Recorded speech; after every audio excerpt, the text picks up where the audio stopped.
Kwararafa Television.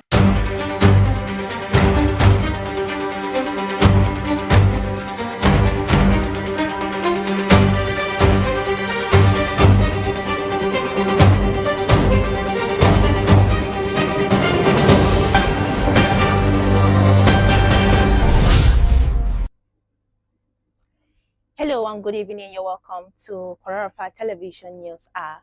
I am Rejoice Yaro with the news. First, the headlines. JDBC Jalingo distribute wheelchairs to persons living with disabilities. Government at all levels have been urged to prioritize good governance. Plus, FGO builds state-specific livestock centers to drive $74 billion sector growth. Those were the headlines. Now the news in detail. The Justice Development and Peace Commission, Jalingo, in collaboration with the Beautiful Gate Handicapped People Center, JUS, has distributed wheelchairs to persons living with disabilities in Kwararafa State. The 100th wheelchair distribution outreach was held at the St. Charles Borromeo Catholic Pastoral Center, Jalingo. Now the reports. It was a moment of joy as persons living with disabilities from different religious backgrounds, locations, and groups gathered to receive wheelchairs. Speaking on behalf of the Catholic Bishop of Jalingo Diocese, Most Reverend Charles Hamawa, Very Reverend Eugene Batare commended the organizations for the humanitarian intervention and pledged continued support for initiatives aimed at improving the lives of persons living with disabilities. We welcome you and thank you for taking your time to be here and show your love, care and support for these polio victims of our society, in whose honor this event was planned. It is a true joy to welcome you all today in this special event of wheelchair and tricycle distribution, which will mark a special day in the life of our brothers and sisters. We are thrilled to gather today to champion a cause for true inclusion, build a stronger and more supportive community where every single person can thrive. In his welcome address, the coordinator of the Justice Development and Peace Commission, Jalingo, Reverend Father Clement Tiba, said the initiative was aimed at supporting polio survivors and other persons living with disabilities who deserve equal opportunities to participate fully in their communities. Beautiful Gate Handicapped Center at JUS. Tawurin su ne Diocese na Jalingo a karkashin Justice and Peace Commission sun samu wannan taimako. Inda lallai ana so kyakkyawan nufin da kuke da shi wai don a taimakawa yan uwanmu waɗanda suna da kasawa. In dai kuna son wannan kyakkyawan niyya ya isa inda kuke nufi ne, to lallai sai a yi amfani da irin kungiya kamar Justice and Peace. A representative of the Beautiful Gate Handicapped People Center, JUS, Chidozie Diamond, said the organization was established in 1999 and had carried out thousands of interventions across different states in that country. She urged the beneficiaries to make proper use of the wheelchair and cautioned them against selling the items. Kungiyar nan ya ci gaba tun 1999 har yau. Allah ya taimake mu tun da muka fara mun ba da kekunan da ya kai 40,000 ya fi 42,000 ma mutane daban-daban a different states na Nigeria. Bari mu so a zauna instead a je makaranta ko kuwa samu a koyi sana'a sai mutum ya je ya sayar da keken don ya iya samu kudi. Amma mu yi amfani da wannan kekunan da kyau zai taimake rayuwarmu, zai taimake iyalinmu, zai taimake mutane daban-daban. In her goodwill message, the Commissioner for Social Justice and Reintegration, Honorable Dr. Felista Irari Mamosa, who appreciated the two organizations for the intervention, said the government alone could not address all the challenges confronting the people, hence the need for all hands to be on deck. PDC kungiyar Beautiful Gate. Mun gane cewa wannan zaman mun zo ne domin ita wannan kungiyar ta gane wata damuwa kaɗan. Gwamnati kaɗai ba za ta biya bukatan kowa da kowa. Gwamnati kaɗai ba za ta solve issues na Jonathan ba. So wasu kungiyoyi da sun gane, kamar ita babban ikkilisiya Catholic Church wanda ta gane wannan bukata kuma Allah ya ba ta zarafi da za ta yi wannan abu a rana ta yi muna ce mun gode. In their remarks, Chairman of the People Living with Disabilities, Alima Tudi, and a representative of the Muslim Council, Muhammad Bello Liman, representative of the civil organizations, all appreciated the donors for the gesture and prayed for continued blessings upon the donors. Some beneficiaries who spoke said the lack of wheelchairs had subjected them to various difficulties and expressed appreciation for the intervention. gaban da keke na yi makaranta sosai na ja wahala lokacin da na rarrafe ina zan tafi duka sai na yi rarrafe ne domin in tafi zan iya tafi in je yi wanka da wannan keke zan iya tafi duka keke in je yi aikin da zan yi da shi domin zai taimaka min na gode sosai. When I finished my secondary school, I was about to proceed to my tertiary institution. So the question that do used to come in mind is that how am I going to proceed? Because of the course of the lecture, running from one department to another, how am I going to do? So with the help of the wheelchair, I was able to finish my diploma. From the diploma, I proceed to degree. And I am a graduate from Kwararafa State University because of this wheelchair. During this rainy season, for me to move from my house to my shop, you know, there is a mud everywhere. But now I'm living very neat because of our wheelchair. The highlight of the event was the presentation of the wheelchairs to the beneficiaries and dance performances, among other activities. In Jalingo, I am Rejoice Useniaro. The importance of good governance has been re-echoed as it is necessary for governments at all levels to prioritize. Sheikh Alihu Lamido Gora said this during Father message in Jalingo. He expressed concern over the neglect of essential sectors such as roads, infrastructure, healthcare, and education, which directly impact the lives of citizens. The cleric urged both the federal and state government to focus on policies and projects that would improve the well-being of the people and alleviate their hardships. Gora reminded leaders that they will be held accountable by God for their leadership and how they fulfill their responsibilities. He also called on Islamic and Christian scholars to sincerely advise government and their followers on the true message of God. The preacher warned religious leaders against taking irresponsible statements that would cause confusion and division in society. Residents living around ATC in Jalingo have raised alarm over what they describe as poor security network in that area. The residents expressed their concerns in an interview with our reporter in Jalingo. Habila Garba, Musa Idris, and John Paul stated that there is not a single day that goes by without someone being robbed in that area, causing fear and panic among residents. They emphasized the urgent need for installation of solar lights in dark spots to deter criminal activities. As at the time of filing this report, the spokesperson of the Taraba State Police Command could not be reached for comments.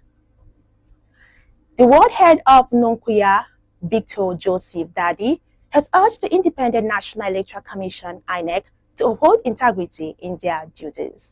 Dadi gave the recharge at the backdrop of the upcoming 2027 general election.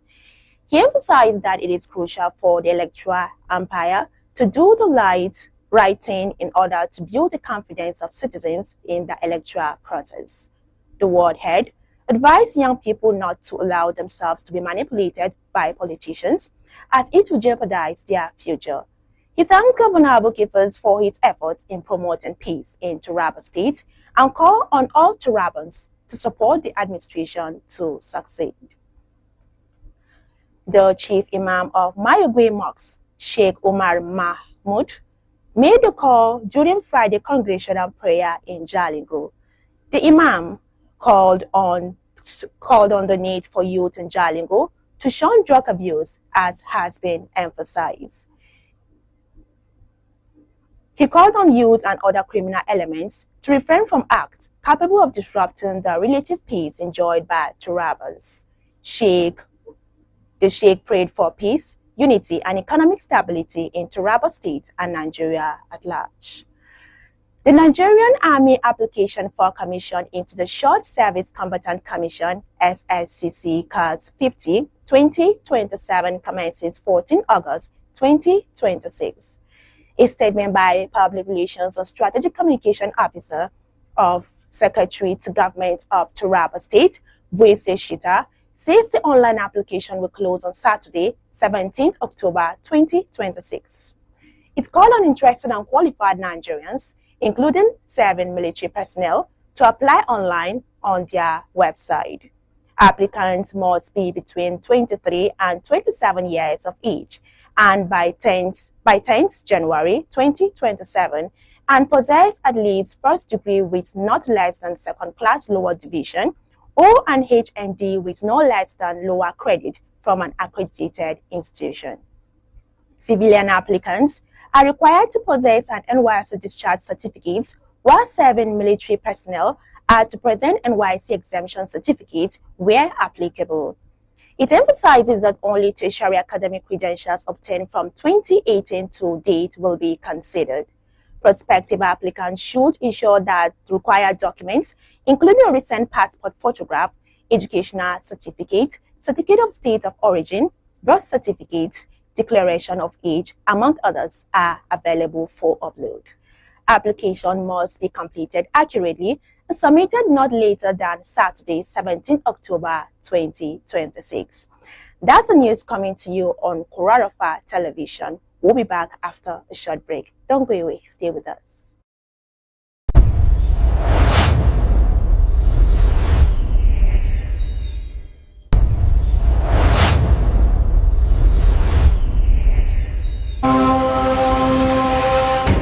Mission system hacking robot.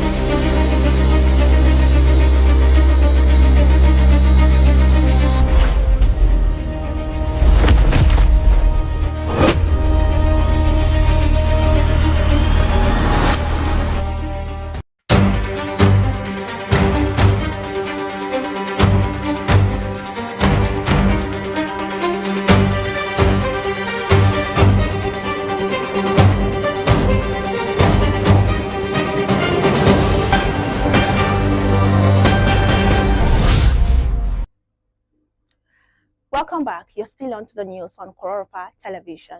Now we'll be moving to national affairs. The federal government has unveiled plans to establish state-specific livestock development centers as part of efforts to transform Nigeria's livestock sector and increase its contribution to the economy from 32 billion naira to at least 74 billion naira by 2035. The initiative, being implemented through federal, state, and private sector partnerships, will allow participating states to select livestock species or value chains based on their agroecology producer base, feed and water resources, market demand, social acceptance, and investment potential. The Minister of Livestock Development, Idi Meha, made this known during a press briefing with journalists in Jalingo. The minister said the initiative was designed to operationalize the National Livestock Growth Acceleration Strategy, which was approved by the National Economic Council. The Federal High Court has ordered that a former chairman of the Nigerian Bar Association, Shendam Branch, Plateau State, Gerber Nkub Senyan, be remanded in the custody of the Department of State Service, depending a decision on the propriety of his fresh alignment. Justice Joy Abdulhamid fixed August 20 to determine whether Senyan, who is also a chieftain of the All Progressive Congress in Plateau State, can be tried afresh over allegation of cyber talking and incitement of public disturbance. The development followed an attempt by the DSS to arraign the lawyer on a fresh 2-count charge bordering on cyber stalking and incitement to breach public space. But shortly after Sayen was called into the dock to take his plea, his lead counsel, Senior Advocate of Nigeria, Emmanuel Isene, objected to the arraignment. The Federal Road Safety Corps has deployed 2,500 personnel and 50 operational vehicles to Osun State ahead of Saturday's governorship election. That deployment, which covers the 3 senatorial districts and all operational areas in the state, is aimed at ensuring effective traffic management, emergency response, clearance to road obstruction, and enforcement of the restriction of movement during the election. The FRSC disclosed this in a statement signed by its Deputy Corps Commander and Corps Public Education Officer Osondu Ohari on Friday. According to the Corps, the deployment comprises of 2,300 personnel from Osun Sector Command and 50 personnel each from the Ondo, Ekiti, Oyo, and Ogun Sector Commands. The operational vehicles include 7 heavy-duty trucks and 6 ambulances, which have been positioned at strategic locations to facilitate rescue operations and emergency response. The Controller General of the Federal Fire Service, Adeyemi Olumode, has appealed to Nigerian motorists to always give fire trucks and ambulances the right of way, saying every second counts during emergencies. Olumide made the appeal in Abuja at the one-day National Stakeholders Summit on Fire Safety and the induction of Federal Fire Service Public Relations Officer from the 36 states at the Federal Capital Territory. The CG said delays caused by motorists refusing to give way to emergency response vehicles would worsen fire incidents and lead to unavoidable loss of lives and property. Olumode also called on members of the public to play an active role during emergencies by keeping access routes clear, avoiding unnecessary crowds around fire incidents, and providing useful information to firefighters. Now, moving on to sport news. Super Falcons coach Justin Madugu has apologized to Nigerians following the team's failure to qualify for the 2027 FIFA Women's World Cup. He admitted that errors and poor finishing contributed to their 2-1 defeat to South Africa. In a post-match interview, the Falcons coach said they have missed out on an automatic World Cup ticket. South Africa took advantage of Nigeria's defensive error, with Tembi Glatana opening the scoring in the 56th minute before Refugio Jane doubled the lead in the 77th minute. Christy Uchebe pulled one back from the penalty spot in added time after the VAR review resulted in a penalty for Nigeria and a red card for Jane, but the Falcons could not find its equalizer. That's the news. Before we go, here is a recap of the top stories. JDBC Jalingo distributes wheelchair to persons living with disabilities. We also brought to you the government at all levels have been urged to prioritize good governance. And on national matters, we brought to you that FG unveils state-specific livestock centers to drive $74 billion sector growth. That's it on the news this evening. I'm Mary Joyce Hussein Yaro. Please stay tuned for the Hausa translation. From me, that's a goodbye.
iye, ayyare iye, ayyare iye, ayyare iye, ayyare iye, ayyare iye.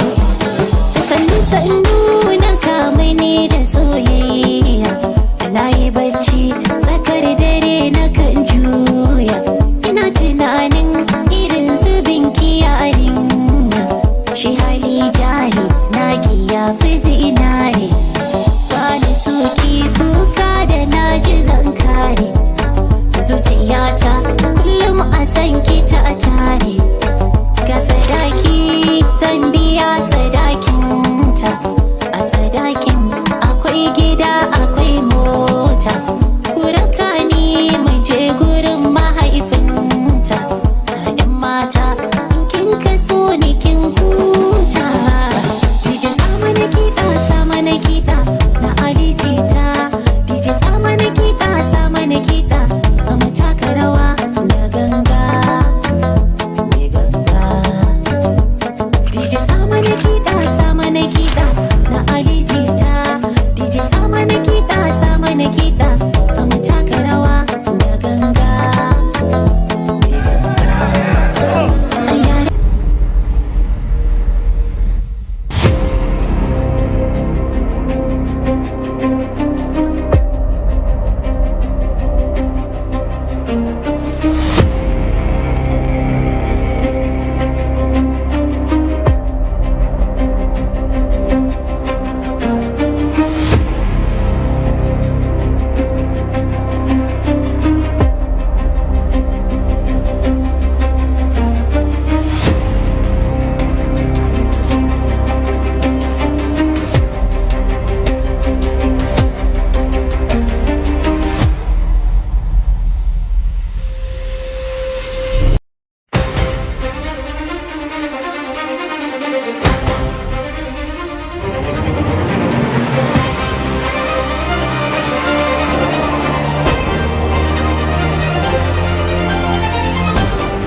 Masu kallo assalamu alaikum, barkanmu da warhaka ga fassarar labaran duniya kai tsaye daga nan Kwararafa TV. Mai gabatarwa Fatima Muhammad Natal. Farko muhimman kanunsu. Za mu kawo muku yadda aka raba kekunan guragu 100 ga masu nakasa a jihar Taraba. A cikin rahotannin namu, malamin addini Gora ya gargaɗi shugabanni kan nauyin da ke kansu a gaban Allah. A fannin tsaro, gwamnatin tarayyar Najeriya za ta kafa cibiyoyin bunƙasa kiwo a jihohi. Ga cikakkun labaran. Hukumar Adalci da Ci gaba da wanzar da zaman lafiya ta garin Jalingo tare da haɗin gwiwar cibiyar tallafawa masu nakasa ta Beautiful Gate da ke Jos sun raba kekuna guragu guda 100 ga masu fama da nakasa a jihar Taraba. An gudanar da shirin rabon kekunan ne a cibiyar fasto ta Katolika ta St. Charles Borimo da ke garin Jalingo, inda masu fama da nakasa daga addinai, wurare da ƙungiyoyi daban-daban suka hallara domin karɓar tallafin.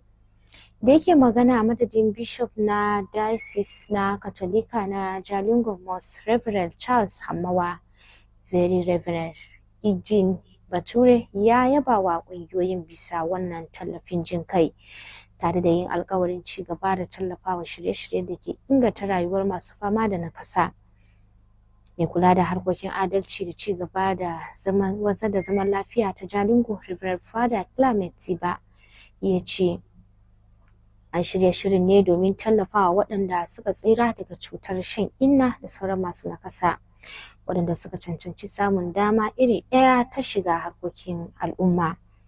Wakilin cibiyar tallafawa masu nakasa ta Beautiful Gate ta Jos, Chidozie Diamond, ya ce an kafa cibiyar a shekarar 1999 kuma ta gudanar da dubban ayyukan tallafi a jihohi daban-daban na Najeriya. Ya buƙaci waɗanda suka amfana da su yi amfani da kekunan yadda ya kamata, tare da gargaɗin su da kada su sayar da su. Kwamishiniyar Ma'aikatar Adalci Jama'a da Sake Haɗa kan Al'umma ta Taraba, Honorable Dr. Filista Irerima Musa, ta ce gwamnati ita kaɗai ba za ta iya magance dukkan ƙalubale da jama'a ke fuskanta ba. saboda haka ake buƙatar haɗin gwiwar kowa. Shugabar masu fama da nakasa Alima Tude, wakilin Majalisar Musulmi Muhammad Bello Liman da wakilin ƙungiyoyin farar hula sun gode wa masu bayar da wannan tallafi. Wasu daga cikin waɗanda suka amfana sun ce rashin kekuna ya jefa su cikin matsaloli daban-daban, yayin da aka kammala taron da miƙa kekuna ga masu cin gajiyar shirin. Raye-raye da sauran ayyuka duk sun biyo baya. Malamin addini Gora ya kira ga shugabannin Najeriya da su sake duba yadda suke gudanar da mulki, musamman wajen samar da abubuwan more rayuwa kamar hanyoyi, kiwon lafiya da kuma ilimi. Ya ce waɗannan fannoni na da matuƙar muhimmanci saboda suna shafar rayuwar jama'a kai tsaye.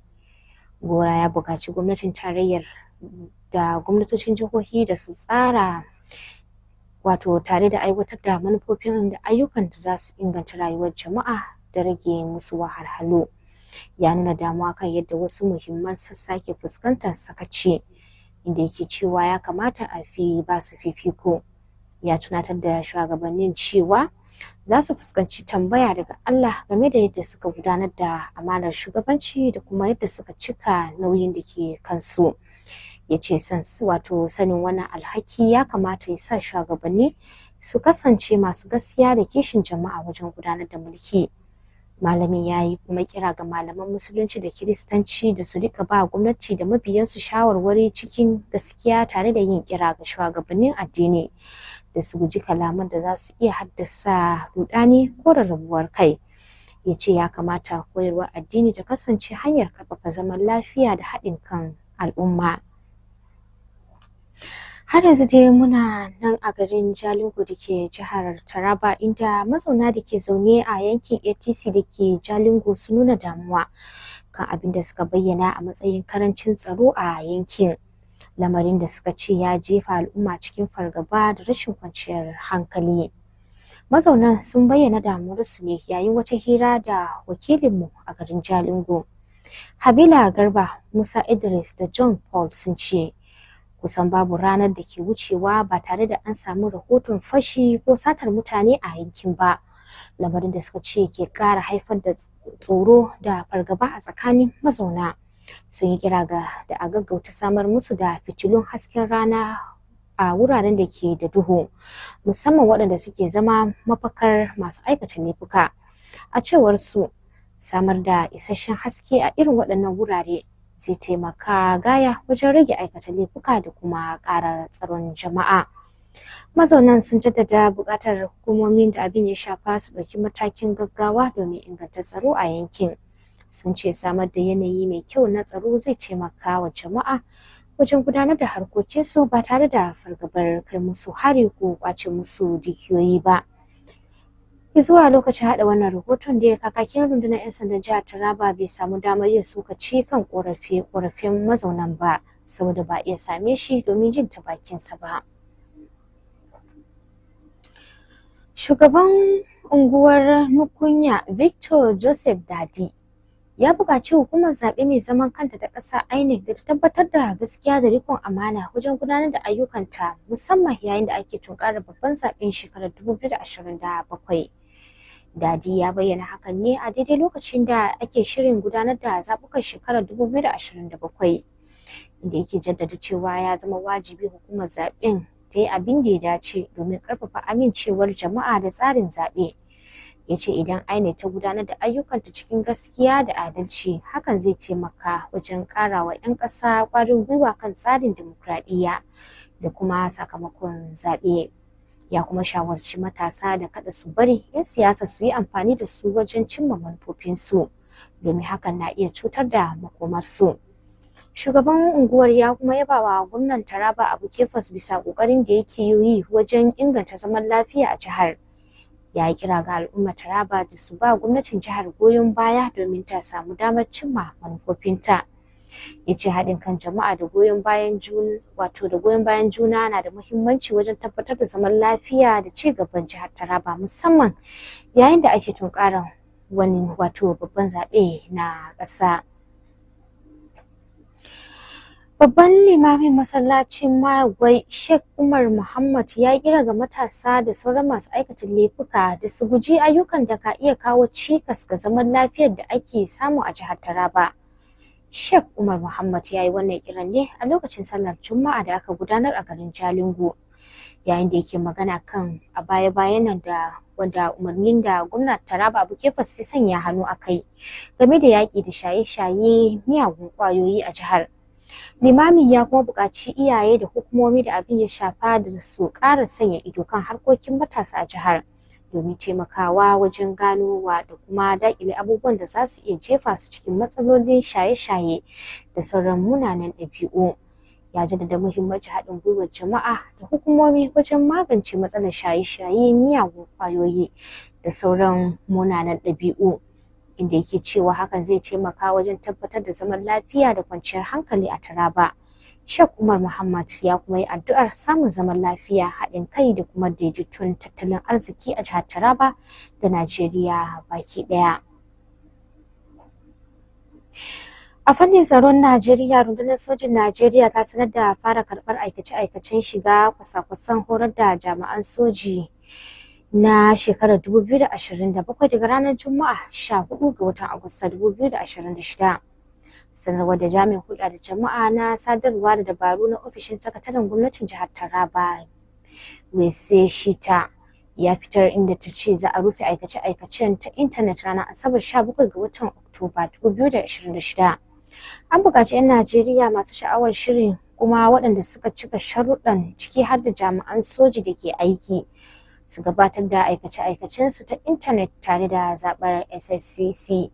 Sanarwar ta kuma ce masu neman shiga shirin dole ne shekarunsu su kasance tsakanin 23 zuwa 27 a ranar 10 ga watan Janairu 2027. Haka kuma dole ne su kasance da digiri na farko da akalla second class lower division ko kuma takardar HND da akalla matakin lower credit daga makarantar da aka amince da ita. Masu neman shiga shirin fararen hula kuma dole ne su kasance da takardar shaidar kammala aikin yi wa ƙasa hidima ta NYSC, yayin da jami'an soji da ke aiki za su gabatar da takardar keɓewa daga NYSC idan hakan ya shafe su.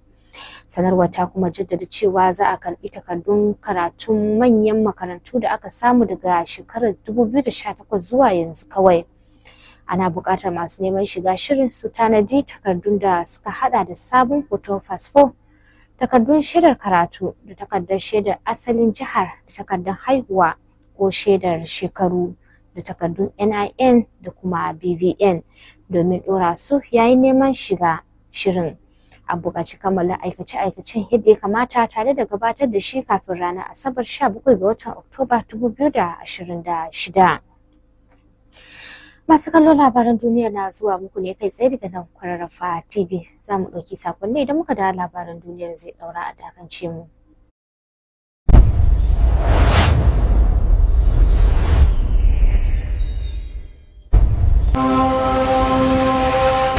Mission system hacking room.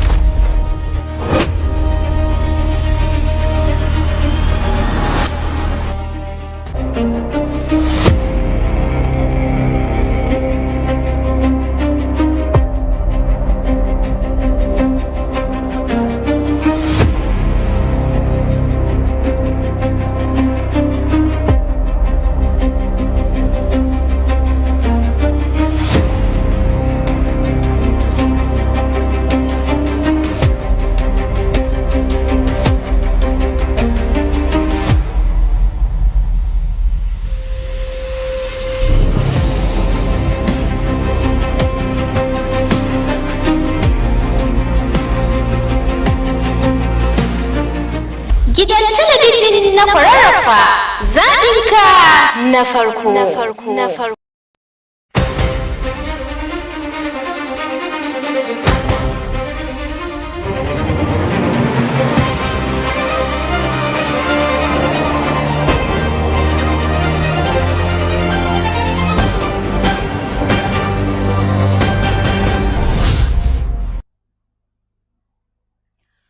To madalla barkanmu da dawowa yanzu kuwa za mu je kai tsaye ga labaran gwamnatin tarayyar Najeriya. Inda gwamnatin tarayya ta bayyana shirin kafa cibiyoyin bunƙasa kiwo na musamman ga kowace jiha a wani mataki na sauya fasalin ɓangaren kiwo da kuma ƙara gudunmawarsa ga tattalin arzikin Najeriya daga naira biliyan 32 zuwa akalla naira biliyan 74 nan da shekarar 2035. Shirin zai gudana ne ta haɗin gwiwar gwamnatin tarayya, gwamnatocin jihohi da kamfanoni masu zaman kansu. Jihohin da za su shiga shirin za su samu damar zaɓar nau'in dabbobin da za su fi mayar da hankali a kai ko kuma wasu sassan darajar kayayyakin kiwo bisa la'akari da yanayin noma da kiwo na jihar. Yawan masu kiwo, wadatar abinci da ruwa da buƙatar kasuwa, karɓuwar al'umma da kuma damar samun jarin zuba jarin. Ministan bunƙasa kiwo Idi Maiha shi ya bayyana hakan yayin wata ganawa da 'yan jarida a Abuja. Ya ce shirin na daga cikin ƙoƙarin gwamnati na sake fasalin ɓangaren kiwo da kuma samar da tsarin da zai bada damar bunƙasa masana'antar kiwo a sassa daban-daban na ƙasar. Ministan ya ce manufar shirin ita ce mayar da dabarun ƙasa na gaggauta bunƙasa kiwo zuwa aikace.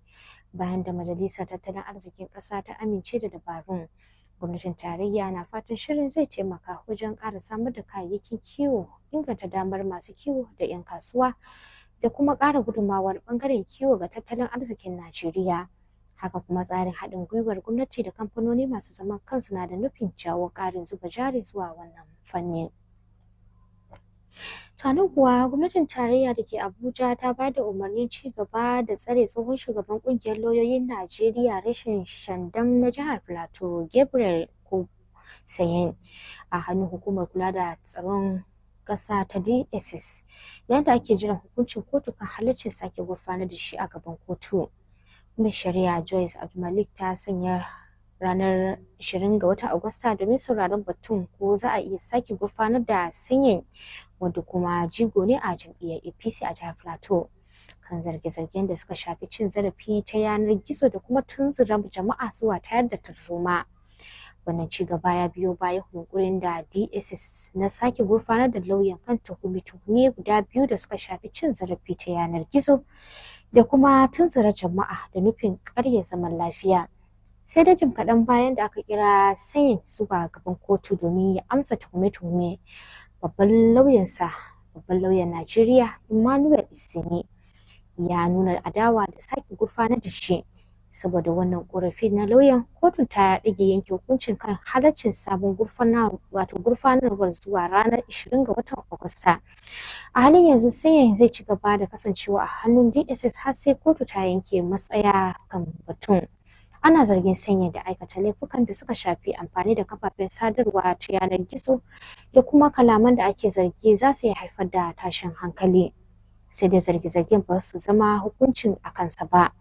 Kuma kotu ce za ta tantance halaccin sake gurfanar da shi da kuma batun tuhume-tuhumen. To da muka je jihar Oshun, hukumar kiyaye haɗarurruka ta tarayya FRSC ta tura jami'ai 2,500 da motocin aiki 50 zuwa jihar Oshun domin gudanar da ayyukan tsaro da kula da zirga-zirgar ababen hawa gabanin zaben gwamnatin jihar da za a gudanar ranar Asabar.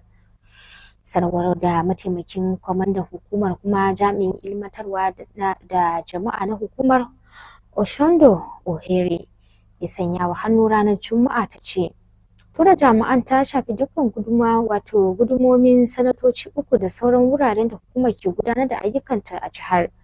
A cewar hukumar, mataki na da nufin tabbatar da ingantaccen kula da zirga-zirgar ababen hawa, ba da agajin gaggawa da cire abubuwan da suka toshe hanyoyi da kuma tabbatar da dokar hana zirga-zirga a lokacin zaben.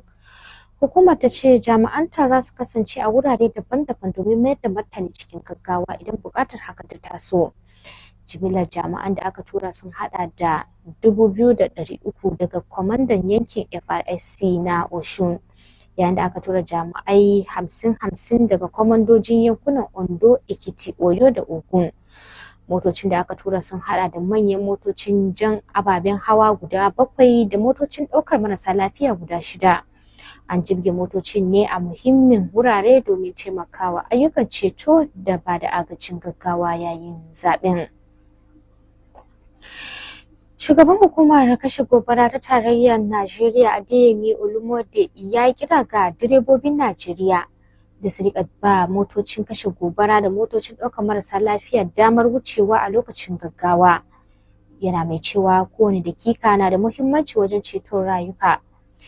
Olumode ya yi wannan kiran ne a Abuja yayin taron ƙasa na kwana ɗaya da ya haɗa masu ruwa da tsaki kan kare gobara, tare da kaddamar da jami'an hulɗa da jama'a na hukumar kashe gobara ta tarayya daga jihohi 36 haɗe da babban birnin tarayyar ƙasar.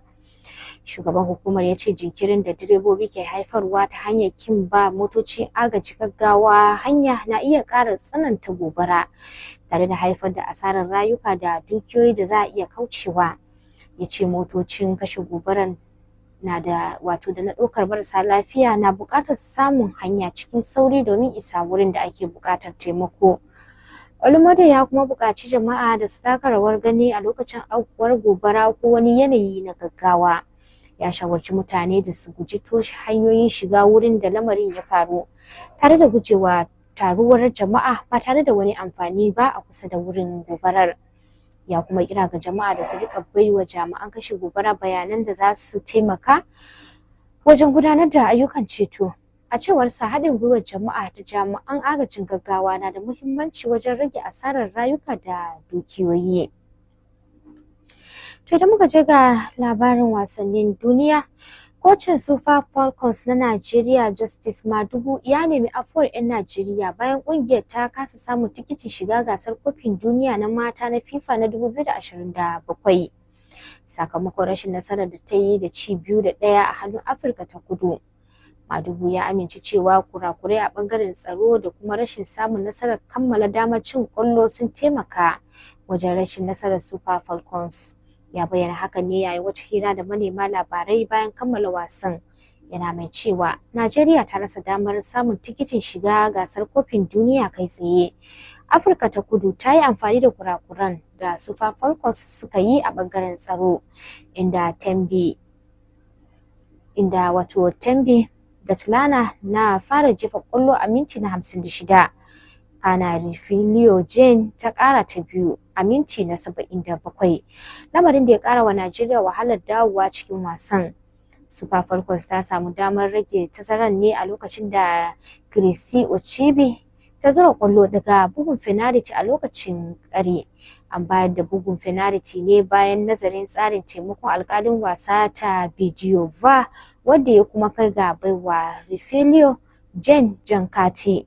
Sai dai duk da kokarin da Super Falcons suka yi a sauran lokacin wasan, ƙungiyar ta kasa samun ƙarin ƙwallo da za a daidaita wasan. Wannan ne ya tabbatar da nasarar Afirka ta Kudu da ci 2-1, yayin da kocin Najeriya ya sake bayyana nadamarsa ga magoya bayan ƙungiyar.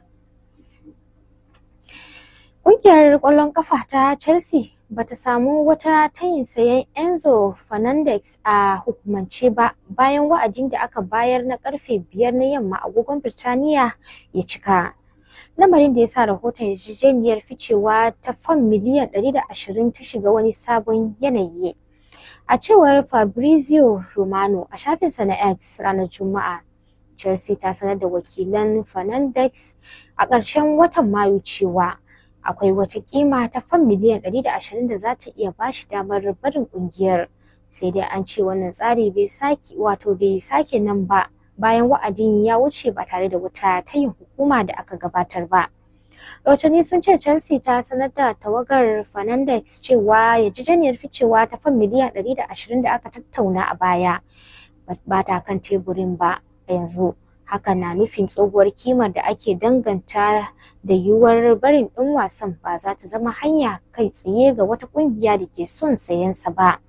Sabon cigaban ya sanya duk wata ƙungiya da ke sha'awar ɗaukar ɗan wasan tsakiya a filin dole ta tattauna kai tsaye da Chelsea domin sanin sharuɗan cinikinsa. Wannan na iya sauya tsarin tattaunawar da ake yi kan makomar ɗan wasan na Argentina.